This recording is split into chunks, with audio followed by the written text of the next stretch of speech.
બનાસકાંઠા જિલ્લાના દિયોદર શહેરમાં આંતરરાષ્ટ્રીય હિન્દુ પરિષદ અને રાષ્ટ્રીય બજરંગ દળના સ્થાપક ડોક્ટર પ્રવીણભાઈ તોગડિયા બન્યા મહેમાન। ડીજે સાથે ભવ્ય રેલી યોજી બાલિકાઓ દ્વારા સામૂહિક કરી સભા યોજી।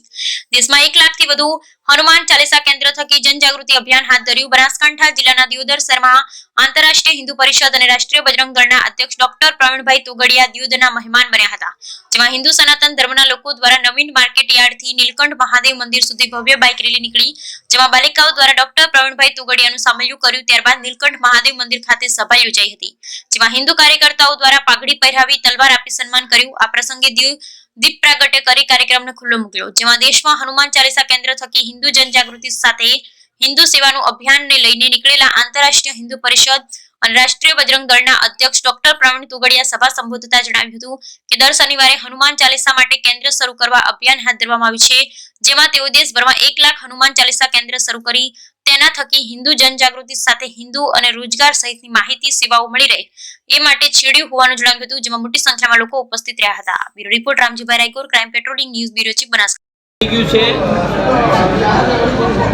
એ છેલ્લા 40 વર્ષમાં 12 વખત હિન્દુ જાગરણ અને કરવા માટે 50 લાખથી વધારે કાર્યકર્તાઓ ગામે ગામે ફર્યા, તેનું પરિણામ છે।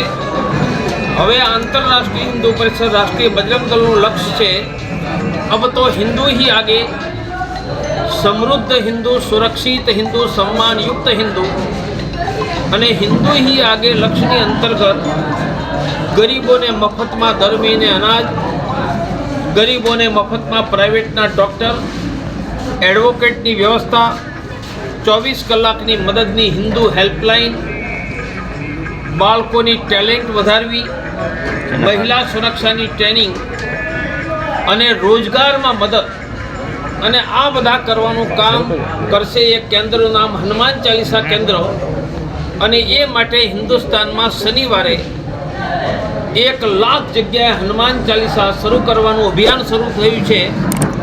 अमारा डीसा में 54 हनुमान चालीसा केंद्र चाले छे, एवा ठेक ठेकाणे अभियान गति पकड़ी रह्युं छे।